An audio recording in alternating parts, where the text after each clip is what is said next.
share the latest news and research in trauma-informed care, positive and adverse childhood experiences, and psychological safety. I'm Allison Sabula. And hi, everyone. I'm Bree Twombly. I use she, her pronouns. And we are both part of 10 Collective, where we are trying to help to create a world where we genuinely care for one another. We invite you to consider hiring us at 10 to help to implement trauma-informed care and psychological safety kind of based programs and policies to help you to better care for your employees, who then in turn can better care for the communities that you're serving. All right, so let's get into the news. Today is Thursday, June 13th, 2024. Content advisory, we will be talking about trauma, which sometimes includes violence. So starting off with trauma-informed care. So Queensland to spend 56 million on forensic examination service for sexual assault victims. That's great. Okay, the Queensland government, this is Australia, will pour 56 million into establishing a forensic examination service for victims of sexual violence in public hospitals across the state. It comes after The Guardian reported that last October, an alleged teenage rape victim was made to wait 3 hours for care because her treating doctor lacked the required training for the examination. Oh gosh, that will re-traumatize for sure. So this is great. It's so important to take the treatment of rape and other violent assault victims very seriously. So 56 million into putting together a service is great. And I'm happy to see the commitment to, in the past, we've seen just a real lack of care and regard for women's issues and the victims of violence. So this is great. All right. Do you want to get the next one? I can see my light is flickering here, so I'm going to get that. Yes, I can do this. So this is Georgia embraces the Barnhouse model for child abuse victims. And when we're talking about Georgia here, we're talking about the country Georgia, not the U.S. state Georgia. So the Center for Psychological and Social Services for Children has a new, what they're calling flagship center in the Georgian capital that's already helped more than 200 child victims of sexual abuse. And the center and its experts there are experienced in dealing with child victims of sexual abuse in a way that minimizes the pain that investigations can cause and provides a therapeutic environment and psychological services so that the children can process and deal with and ultimately kind of heal from their traumatic experiences. So one of the kind of officers there had a quote that said, if a child does not get the right kind of treatment, they can be more traumatized by the investigatory process than by the event itself. And really, this model is kind of used in different countries across Europe, many Nordic countries. It's the first of its kind within the country of Georgia. But what it is really trying to do is taking all of the services and specialists and experts that are involved in cases of child sexual abuse and having them in one place. So it's really trying to center the child's experience and to kind of avoid re-traumatization for the child. So it's one person that the child is telling their story to, not having to tell them to multiple people. And then they kind of have that liaison that can care workers throughout the investigation. It even talked about just like the environment for the child is like very child friendly. There's toys there. There's a lot of like play that's used. They go at like a speed that's appropriate for the child. So when I was reading about this, I was like, this is absolutely amazing for thinking about, again, like what is going on for the child and how do we avoid re-traumatizing the child through this really difficult time. And it really seems like they've taken attention to all different aspects of what does the environment look like? How are we asking the child to tell their story? What are the supports that we're offering to the child and the family? Because the family can experience the trauma from this as well. So I was just like, I want to learn more about this. How do we figure out how to replicate these within the United States? Because from just reading about it, at this point seemed like a really good service to be able to offer for children and families. So Yeah, sounds amazing. That's great news. All right. 90,000 pound grant for a program that helps students navigate emotional challenges of moving schools. So this is in the UK. Um, the new initiative builds on the learnings of an ongoing SHINE project, where SHINE is an acronym, led by Whitefield Primary School and Everton, which helps early years children to better control their feelings. Now, the charity has granted a further 90,000 pounds to Whitefield to develop a spin off project for children in years 6, and 7. So, through the support of teachers and the use of a structure called the zones of regulation, now that sounds great. Children at Whitefield learn to better identify emotions such as anger, sorrow, and frustration. They come to understand the physical feelings of these emotions and are taught how to handle them more effectively. Yeah, actually, even though I am turning 40 this year, I had a great program, kind of like this when I was in elementary school for children whose parents were going through a divorce, and it was called Banana Splits. And isn't that so good? um, and I just went to like a regular poor elementary public school in California. So it's kind of amazing when you can give children these social emotional interventions. Like it can make a really big difference, because obviously this was a really stressful thing for me. And then, these children are going through this stressful situation where they're having to make a big move. It's really important to have these programs in place so that this doesn't cause long lasting trauma. So this is a great one for trauma prevention and social emotional learning. Great. yeah, and I really like this one because it's helping to like understand the physical feelings of the emotions. So right, that Mm, connection with like the body too. yep. So I really loved that part too, and how they're expanding it, because what they were finding is that when the kids were going from kind of primary to secondary school, then the teachers didn't have that language, they didn't have that knowledge, and so the Yeah. kids felt less supported. So right, like it's creating that common language and understanding throughout the child's school experience. And again, how wonderful could that be if that was like the world? As a parent of like a preschooler, sometimes when I'm watching like Daniel Tiger or other Yeah. shows like that, and I'm like, oh, this would be such a great world if like all adults were like labeling kids' feelings and like helping them work through like their big feelings. And like that just came up for me, like with this movement too, of if we all had that common language and kind of skills to support children, just an Absolutely. amazing community that we could have.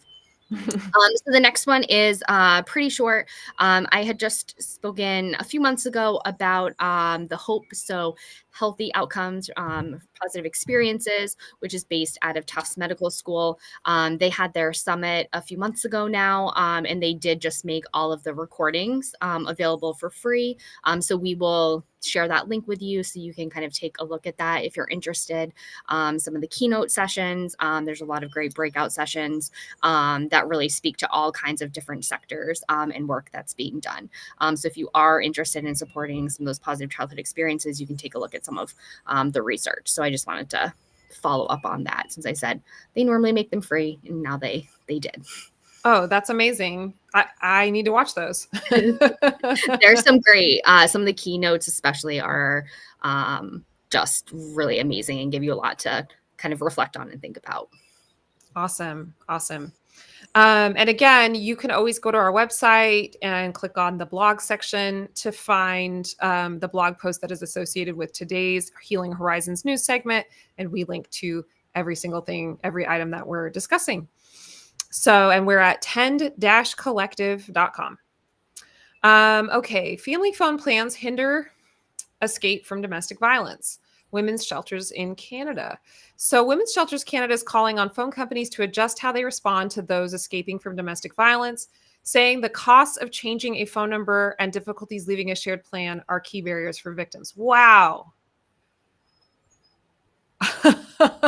Yes. Oh my gosh. Yeah. Wow. Um, Okay. So Rhiannon Wong, the group's Tech Safety Canada project manager, said their report comes shortly after a national survey in April found that harassment was the most common form of technology facilitated gender based violence. So other forms includes threats, location tracking, preventing access to online accounts, surveillance, and non consensual image sharing. Yeah, that is a big tie when you have a family plan, but it also is often the only economic option for people, you know. Like in the webinar that I did this week, I talked about how 8 out of 10 Americans are just one major expense, you know, away from being really financially disabled, and that people just do not have savings, and people are really not earning enough in the US. And so, you know, I don't think that people really necessarily always have the option other than to take the very cheapest Mhm. plan available. And then, wow, I never thought about how many complications that could cause. Okay, so the organization had listed a series of recommendations for the companies, including the employees have consistent and clear understandings of company policies and undergo training on how to respond to victims in a trauma informed manner. So, um, it also suggests making it easier for customers to leave shared plans without authorization from the account owner, and that I mean, that should just exist anyway. This is like feeling like before women could have bank accounts. Doesn't it feel like that? Mhm. Yeah. Yep. Woo. Okay. Okay. Well, I'm glad that that is happening. Mhm. Okay. So another piece from Queensland, putting Queensland kids first, significant announcement from the government. So they have been shaped with input from Queensland families. Okay, putting Queensland kids first is the name of the organization. So that's been shaped with input from, or the name of the program. Queensland families, experts, academics, advocates, and professionals in the sector across the state. Investments include money towards child development services and health checks, mental health support, support for young parents at risk of being unhoused. Initiatives funded by the investment will give Queensland families more support. So the other one that we did was also a funding thing. Okay, so they must have had some sort of big recent package come together, right? Mhm. Politically, that just put more money towards, yeah, Yeah. supporting human beings. So, um, there's a quote here from the education minister. Adverse childhood experiences like poverty, family violence, and disrupted access to healthcare education can result in a higher risk of contact with the youth justice system. Our plan ensures all our children will be supported from pregnancy and birth to school and beyond, giving the best chance at having the best start in life. And of course, we know saving the state a lot of money. Yes. Yes. It makes sense to invest in prevention. Mhm. Period. Yeah. Yes. Yes. And I think especially at this like critical developmental period, those like 0 to 6 ages for children. And I think this one also reminded me of one of the keynotes from the Hope Conference. Hmm. He was talking about the kind of child tax credits in 2021 that just gave families that had children money. There was Yep. no, you have to spend the money on this or that. Families could do what they wanted with the money, and that helped to alleviate stress. It helped parents to be able to parent in the way that they wanted to. And so I like that they're investing money into these programs. I kind of go back to now this like, okay, we have this data and this research that is like, just give parents money, and that helps to kind of increase those positive relationships for the children. So, interesting. And just if you have a chance, watch that keynote. It's excellent. So now moving into our kind of positive and adverse childhood experiences, kind of news and research studies for this week. There's a bunch of them. We'll get through them in kind of a succinct way as we can with, sometimes cumbersomeness of research studies. So the first is called Trauma, Poverty, COVID-19 Causing High Rates of Chronic Absenteeism in Kentucky.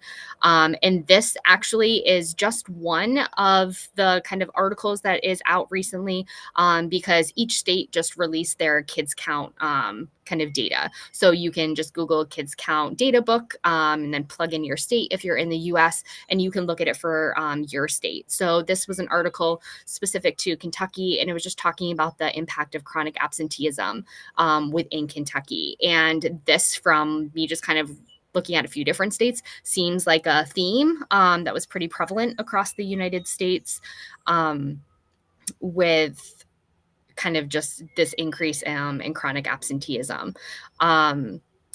They were kind of talking about how like kids need enough food, enough sleep, reliable, safe ways to get to school, mental health services, to be able to kind of meet their educational needs. And I like that they are kind of talking about some of those positive and preventative approaches, trying to understand what are barriers for children and families to accessing school. How can we address some of those? And so that was good to see, of not just saying, okay, here's like a problem, but starting to try to understand what are those barriers and how can some of those maybe be addressed. The next was maternal prenatal social experiences and offspring epigenetic age acceleration from birth to mid-childhood. And this study was actually in the Annals of Epidemiology in February of 2024, but I just saw an article yesterday about this. So I wanted to kind of bring this in as well. But Colorado University at Boulder and Anschutz Medical Campus researchers have revealed that children born to women who had experienced higher levels of racial discrimination and bias throughout their lives have a younger biological age than their calendar age. So they talked about needing additional research in order to really understand the long-term implications of having kind of that slower biological aging process. They really think that it could help to understand some of the kind of delayed or disrupted development that are seen in children sometimes. So there was a great quote from one of the researchers that said that these children don't have control over what their mothers may have experienced, but they can still be affected. During early development, there are lots of biological systems that are undergoing rapid changes. Any deviation in the process may put development out of sync and cause long-term problems. So often we're talking about like when you're born and then being exposed to adverse childhood experiences possibly, and the impact can start earlier because of epigenetics, because of the way that it can impact the DNA of mothers, of grandparents, and how that gets passed down to the child, and then what that means when you were born as the child. So I really think when we're looking at this one, it's just another thing of thinking about how are we thinking about systemic changes. So how are we addressing racism? How are we addressing those kind of root causes of different adverse childhood experiences, so people aren't experiencing them and then they're not getting passed down biologically to children. So really interesting study. That's great. Okay. Psilocybin, great, my favorite. Love psychedelics. Eases psychedelic stress for people who experienced childhood trauma. So a study on the therapeutic effects of psilocybin, which is the active psychoactive chemical in mushrooms, psychoactive mushrooms, indicates that the psychedelic drug can alleviate psychological distress in those who had adverse childhood experiences. Researchers highlighted that psilocybin provides particularly significant benefits to those with severe childhood adversity. So the study involved 1,249 Canadian participants aged 16 and older. 16, starting young. Okay, who completed a questionnaire assessing childhood trauma experiences. They were also asked about their psilocybin use, including the last time they consumed it, the frequency of use, and dosage strength. So we found that the effect, so it's like they're kind of seeing like who's already using this, basically, is what that's saying. Okay. We found that the effect of Adverse childhood experiences on psychological distress was lower among those who had used psilocybin compared to those who had not, suggesting potential benefit of psilocybin in treating the psychological consequences of ACEs. And that was a quote from researcher Simon Fraser. Um, and the effect of ACEs on psychological distress was lower for people who had done mushrooms. So the authors noted that their results are consistent with other research. A study of over 200,000 US adults found that the lifetime psilocybin use was associated with reduced odds of experiencing a major depressive episode in the past year. Taken together, our results and the existing literature point to a positive therapeutic potential of psilocybin.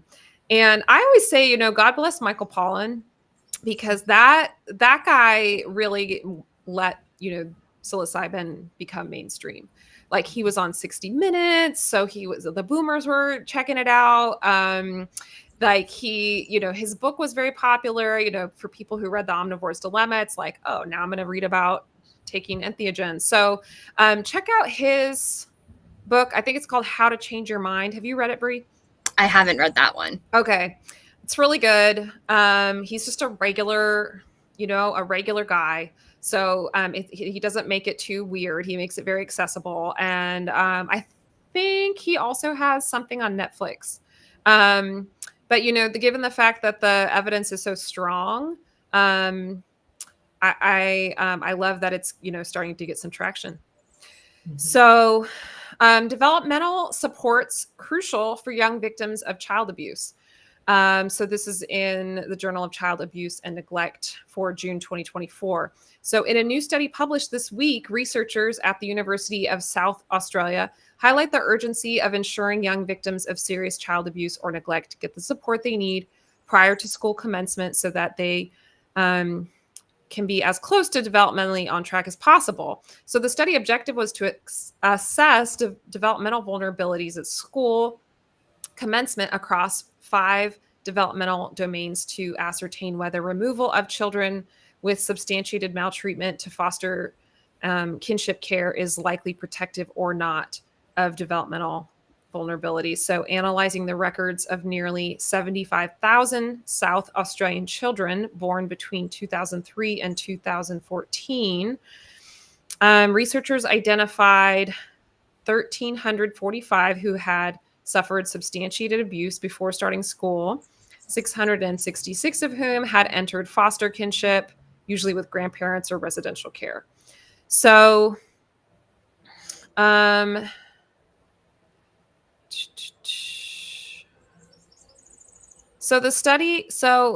placed in care had a reduced risk of developmental vulnerability on the physical health and well-being, language and cognitive skills, and communication skills and general knowledge domains compared to children who were not removed.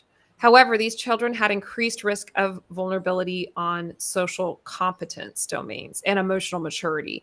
So the study found that young boys in particular fare far worse than girls and are more likely to be vulnerable on every developmental domain at every level of child protection concern. So these findings suggest placement in out-of-home care supported physical health and well-being, communication and cognitive, but not social and emotional early childhood development. I don't know if the way I said that made sense. These results highlighting the need for professional therapeutic support for children in care and better attending to the physical development, communication, and cognitive skills in maltreated children remaining at home. So it's saying they wanted to see, if we remove children from abusive homes, does it make them better or worse? And they found a mixed bag. Mm-hmm. Yeah. Okay, fantastic. Yeah. Not. And I think these studies are helpful because we know that the act of removing a child from home in and of itself can be traumatic. Right, that is their caregiver and their relationship, whether it is kind of what is seen as good enough parenting or not. I'm saying that in quotes if you're not looking at me, just so you know. But yeah, so just thinking about like what does it mean when we remove it? And it's interesting that the kind of social and emotional piece didn't necessarily look any different or kind of like improve with out-of-home placement, right? Because you don't have that primary caregiver or some of the other people that were primary in your life. So interesting. Interesting. Yeah. Yeah.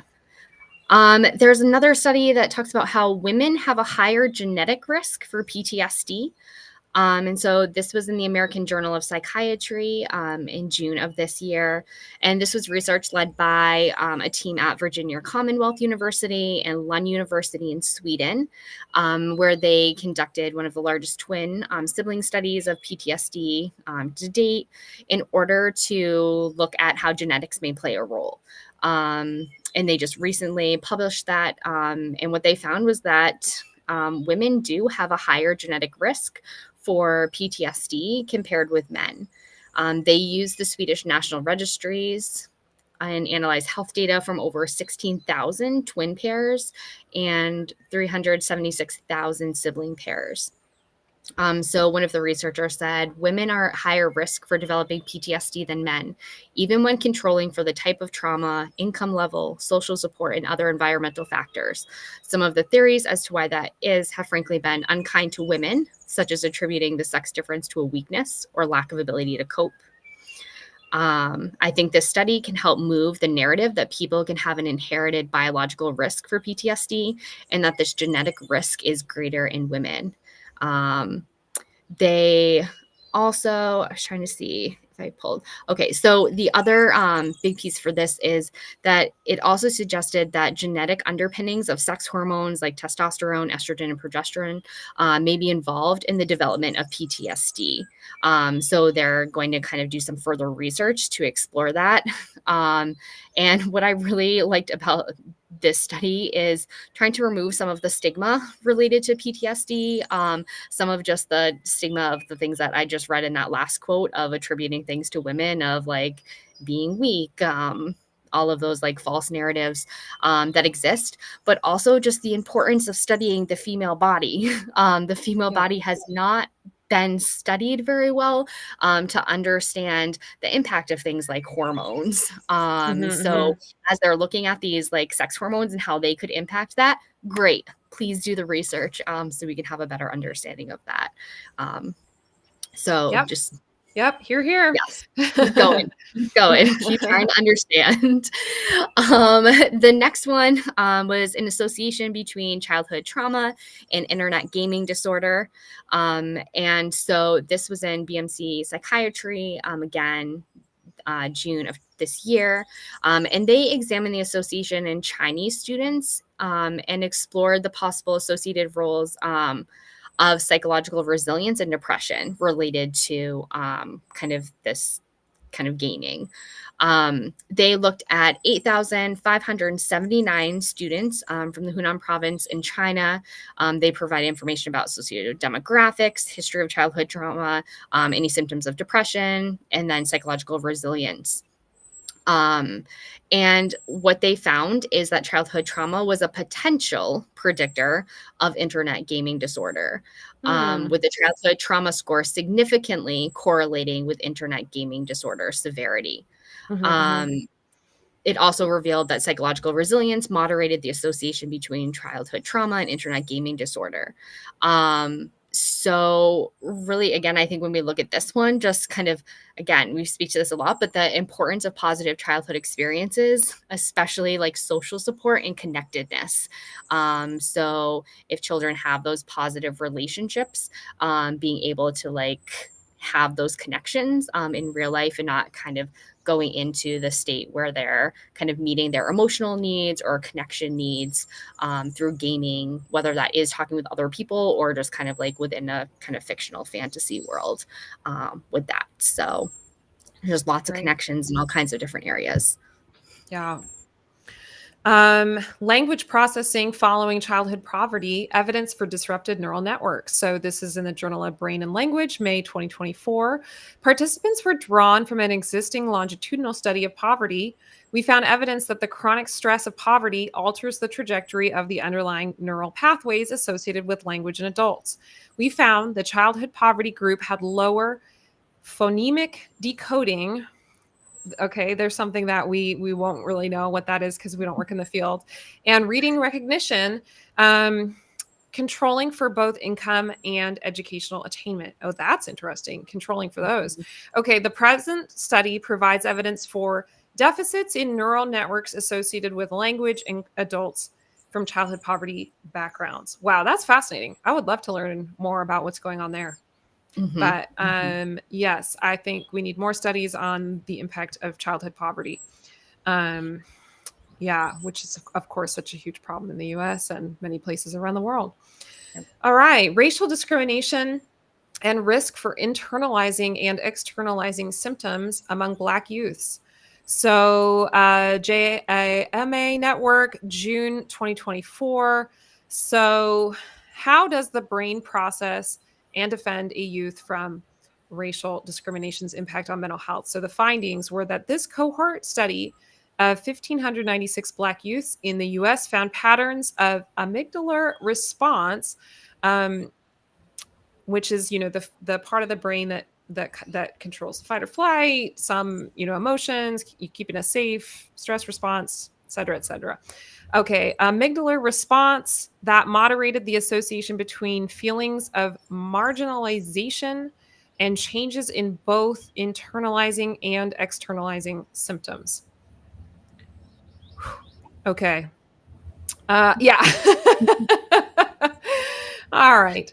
So while amygdala suppression was associated with lower externalizing symptoms, it was also associated with increased internalizing systems. So these findings suggest that coping with discriminatory experiences could be associated with reduced problem behaviors, but increased depressive and anxiety symptoms. So what are they defining as coping?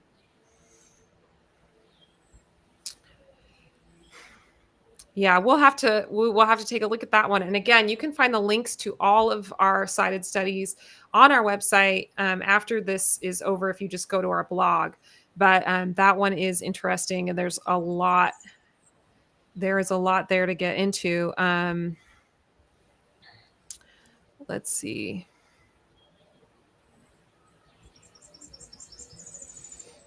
I think one of the things with this one for me is just often there can be this like perception of like there's only something quote unquote like wrong if there are like big behaviors or like Yeah, yeah. externalizing. And I think for this one, thinking about like maybe like the way that they are coping, if they are maybe like dissociating or using some other kind of more internalizing strategies, that isn't necessarily like really processing the feelings Hmm, and hmm. can end up leading to some of that depression and anxiety, which are more internalized. So we're not seeing like the bigger acting out behaviors, but it is having a huge impact on that person's mental health. Yeah, absolutely. Okay, great. Okay, so now moving into psychological safety. And we're going to start with one of my favorite kind of articles or things that I came across this week because it's something that I feel like I've been talking about for years. And now, after I read this article, there's a term that I can use to talk about this. So, this article is from the Harvard Business Review and it's called How Care Washing Alienates Employees. So they talked about how a lot of organizations have really unsustainable work hard, play hard cultures that believe checking the well-being box by offering things like mindfulness training, yoga classes, free donuts and pizza, qualifies as having kinds of a positive and safe culture. And what they're really doing is just quote unquote care washing. Yeah. And so they talked about how, like the familiar term kind of greenwashing, that care washing is derived from whitewashing, covering up or putting a misleading spin on a failure to meet some commitment, stated claim, or standard.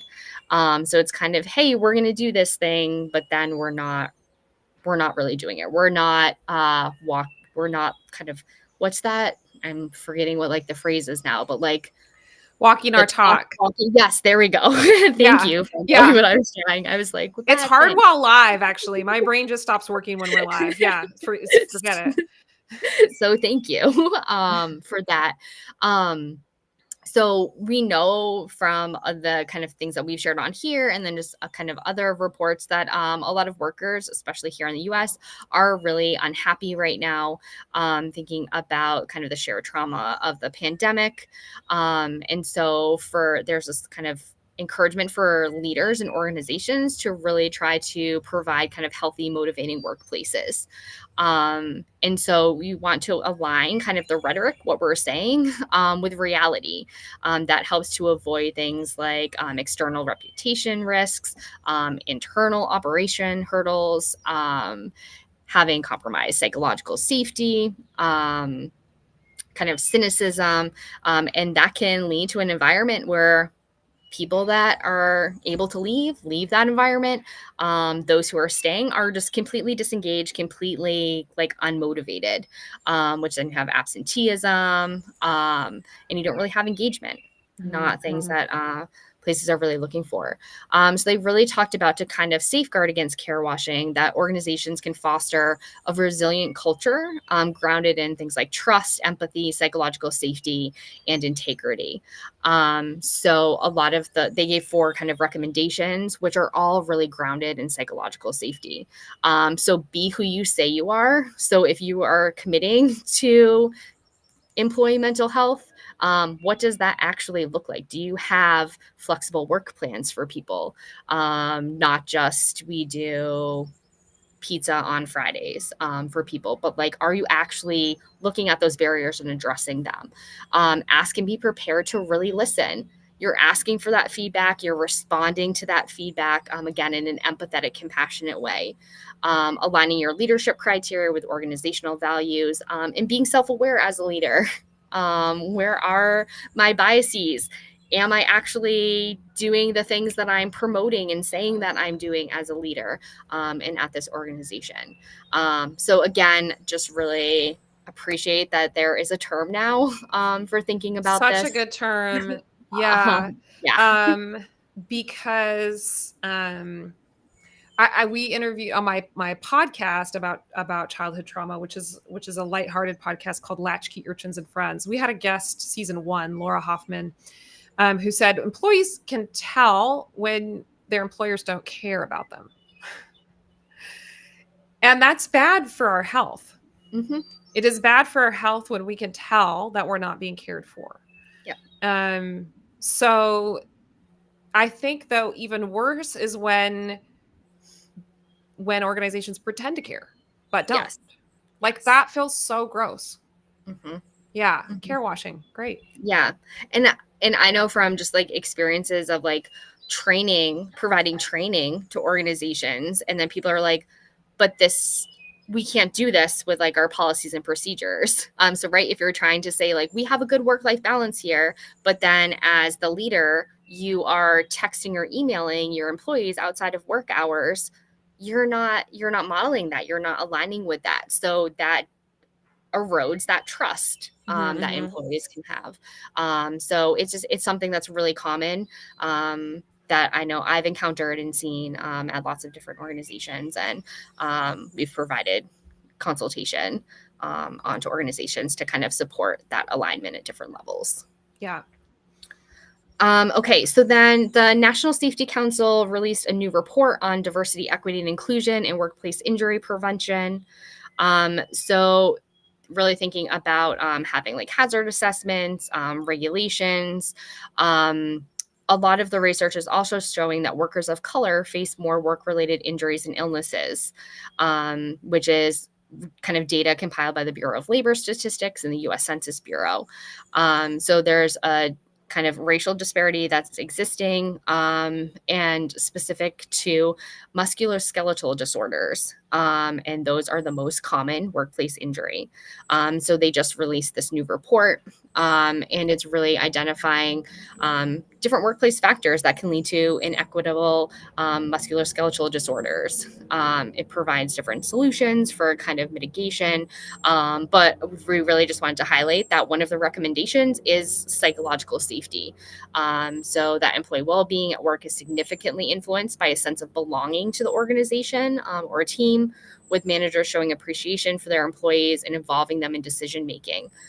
So they found that voice suppression can prove particularly harmful to employees of color, as they may already perceive their voices and opinions are less valued than the majority of group. And then as a result, Black and Hispanic workers are reporting that most unease about reporting unsafe working conditions when compared to other racial and ethnic groups. So, right, again, we want to think about like psychological safety and really make sure that that is something that we're talking about when we're thinking about any kind of DEI work or initiatives.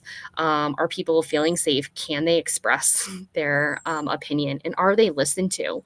And are we really valuing and centering the voices of those who are most impacted, and believing what they're saying? If that is not our reality, that doesn't mean that that is not someone else's reality or experience. So how are we hearing that, thinking about that, and then making changes based on that? Yeah. Yeah. All right. Last one for today. 1/3 of employees feel less engaged due to personal finance issues. Okay. So coming full circle, because we were talking about this, at the start. And this was a big part of the webinar that I did on Tuesday. 1/3 of employees are less engaged at work and more likely to report unmanageable stress due to their personal finances, according to research by Engage for Success. It's UK Employee Engagement Survey 2023, run in partnership with Nottingham Business School, received responses from more than 3,000 employees. The results were translated into an engagement index score that was calculated using 3 questions that assessed employee satisfaction, advocacy, and loyalty. Respondents who agreed that senior leaders and managers adequately prioritize people issues showed significantly higher engagement scores. This is what we talked about this week. Okay, and we're more likely to hold positive views about culture, ethics, honesty, and management capabilities. Additionally, they felt their well-being, professional development, and psychological safety were valued. Conversely, 2/5 did not feel this way, had negative views, and higher levels of unmanageable stress. This was more notable among those experiencing cost of living issues.